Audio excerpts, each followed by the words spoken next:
Hello বন্ধুরা, মোহনার দিকের আরও একটি নতুন ব্লগে তোমাদেরকে অনেক অনেক স্বাগত। আর আজ আমি তোমাদের সাথে শেয়ার করব একটি পিঠের রেসিপি। যেটা হচ্ছে গোকুল পিঠের রেসিপি।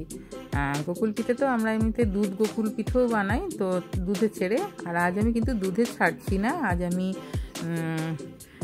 শীতে যে নলেন গুড়টা পাওয়া যায় না, সেই গুড়ের রসে আমি গোকুল পিঠেটা ছাড়বো। তো আমি কীভাবে পিঠেটা বানাচ্ছি প্লিজ তোমরা পুরো ভিডিওটা অবশ্যই দেখো। আর যদি ভালো লাগে তাহলে একটা লাইক কমেন্ট করো। তোমাদের একটা লাইক কমেন্ট আমাদের নতুন নতুন ভিডিও বানাতে ভীষণই উৎসাহিত করে।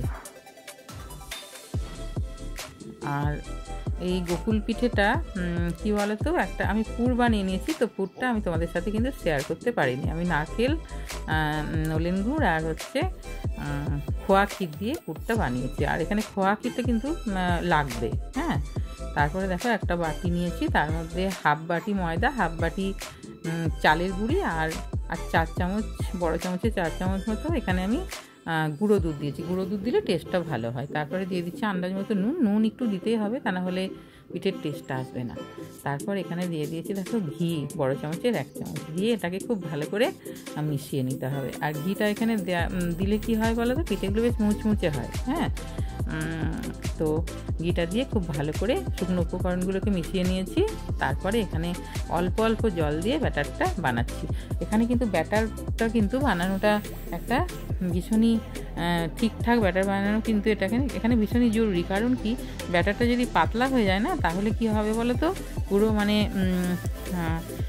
যে পুরটা যেটা বানাবো না, আমি গোকুল পিঠের যে পুরটা বানাবো সেইটা থেকে ছেড়ে বেরিয়ে যাবে তেলে। তখন কিন্তু পিঠেটা ঠিকঠাক হবে না। সেই জন্য ব্যাটারটা বানানোর সময় একটু সাবধানে বানাতে হবে, কারণ জল অল্প অল্প দিয়ে বানাতে হবে, একেবারে কিন্তু সব জল দেওয়া যাবে না। তো দেখো এরম হবে ব্যাটারটা। এবারে আমি যে পুরটা বানিয়ে রেখেছিলাম, নারকেল কোড়া আর গুড় আর হচ্ছে ওই খোয়া ক্ষীর দিয়ে, তো সেটার থেকে এরকম চ্যাপটা চ্যাপটা বানিয়ে নিচ্ছি। গোকুল পিঠের যে পুরটা সেটা বানিয়ে নিচ্ছি। তো এখানে কিন্তু খোয়া ক্ষীরটা মাস্ট কেন বলছি, কারণ এই পিঠেটা অ্যাকচুয়ালি খোয়া ক্ষীরের পুর দিয়েই কিন্তু এটা বানানো হয়। আর গোকুল যেহেতু নাম, গোকুল পিঠে মানে বুঝতেই পারছো, এটা একটু দুধ ঘিয়ের ব্যাপারটা একটু বেশি আছে। আর এখানে দেখো আমি সাদা তেলের মধ্যে 2 চামচ ঘি দিয়ে দিয়েছি। আর গোকুল পিঠেটা অ্যাকচুয়ালি ঘি দিয়েই ছাকার এমনিতে মানে নিয়ম।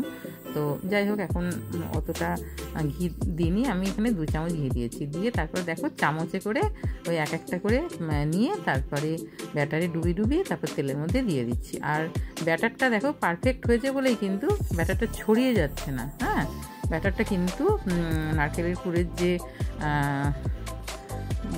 যেটা আমি বানিয়েছি, যে গোকুল পিঠের যে পুরটা আমি বানিয়েছি সেটার মধ্যে দেখো পুরো লেগে আছে। আর যদি এখানে পুরটা পাতলা হতো না, তাহলে কিন্তু পুরো ছড়িয়ে যেত। এইভাবে আমি দেখো যেগুলি প্রথমে দিয়েছি সেগুলি একটু লালচে লালচে আমার হয়ে গেছে, কারণ আঁচটা আমার মানে তেলটা একটু বেশি গরম হয়ে গেছিলো আমার। তো তেলটা কিন্তু এখানে খুব বেশি গরম করা যাবে না। গরম করার পরে এটাকে পুরো মানে হালকা ঠান্ডা করে নিতে হবে, তারপরে এক এক করে ছাড়তে হবে। তারপর দেখো, আর আমার যেহেতু এই ফ্রাইং প্যানটা একটু বড় আছে, সেই জন্য এখানে আমি অনেকগুলো পিঠে একসাথে দিয়ে দিতে পারছি। আর যদি এমনিতে কড়াইতে বানাও, সেখানে কিন্তু ওই 2-3টে করে হবে একসাথে। তো এইভাবে উল্টে পাল্টে লাল লাল করে এগুলিকে ভেজে নিতে হবে। আর এগুলি কি বলতো, এমনি খেতেও ভীষণই ভালো লাগে। তবে গোকুল পিঠে যেহেতু দুধে কিংবা রসে ছাড়ে, তো সেই জন্য আজকে আমি এগুলো রসে ছাড়ছি। কিন্তু এগুলো যদি কেউ মনে করে না, এমনিও খাওয়া যেতে পারে, ভীষণই টেস্টি হয়। যেহেতু গুঁড়ো দুধ দিয়ে বানিয়েছি, তারপরে ধরো ঘি ময়ান দিয়েছি, সেই জন্য আর কি টেস্টটা সুন্দর হয়েছে। তো এইভাবে দেখো আমি যতগুলো ধরাচ্ছে সবগুলোই প্রায় দিয়ে দিচ্ছি। কারণ কি, তাহলে একই সাথে হয়ে যাবে। আর গোকুল পিঠে দুধ ঘি তারপরে ক্ষীর, খোয়া ক্ষীর এইসব দিয়ে অ্যাকচুয়ালি বানানোর নিয়ম। আর ওইভাবে বানালে পিঠের টেস্ট কিন্তু অনেক বাড়ে। তো আমার এমনিতে খোয়া ক্ষীরের পুরের থেকে কী বলো তো, নারকেলের পুরটা বেশি ভালো লাগে। তো সেই জন্য আমি নারকেলের সাথে খোয়া ক্ষীরটা মিক্সড করেছি। তাহলে পুরটার টেস্টটা অনেকটা বাড়ে আর কি। আর শুধু খোয়া ক্ষীরটা দিলে আমার অতটা ভালো লাগে না, সেই জন্য। তবে তোমরা শুধু খোয়া ক্ষীরের পুর দিয়েও কিন্তু এটা বানাতে পারো। আর এইভাবে এগুলিকে লাল লাল করে ভেজে নিতে হবে।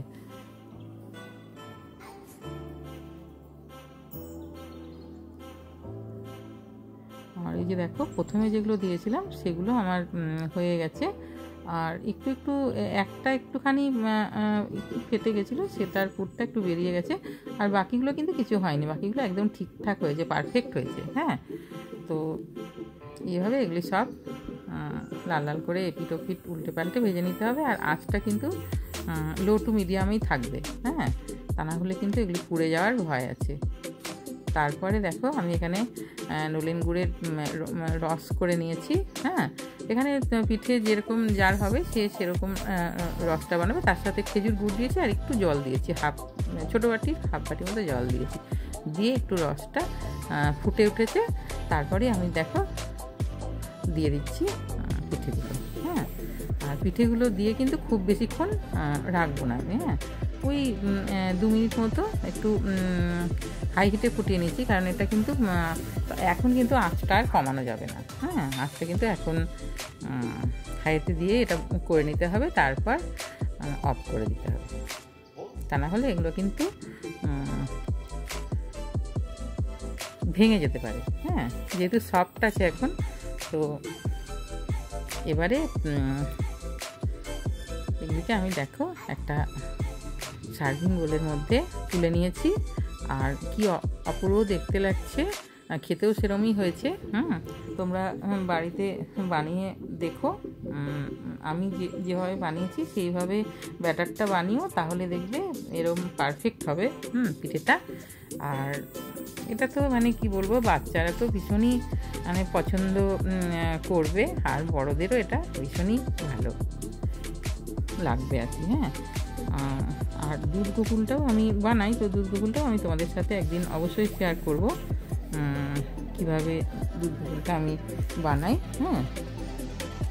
আর এইভাবে দেখো, ওপর থেকে আমি একটু প্রথমে রস থেকে আমি তুলে নিয়েছি, আর তারপরে অল্প অল্প রস উপরে দিয়ে দিচ্ছি। আর তারপরে এখানে আমি একটু কাজু গ্রেট করে দিয়ে দিচ্ছি, তাহলে কি বলো তো, দেখতে খুব সুন্দর লাগবে। আর দেখারও তো একটা ব্যাপার আছে, যে কোনো রান্না বলো পিঠে বলো, একটু দেখার ব্যাপারটা অবশ্যই আছে।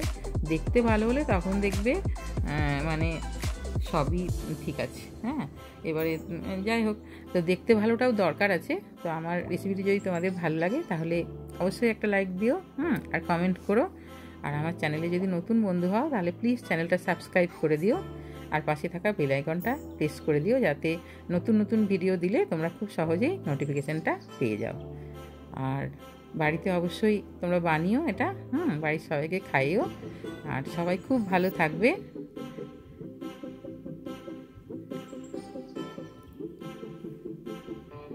দেখা হবে আরও একটি নতুন ব্লগে। বাই।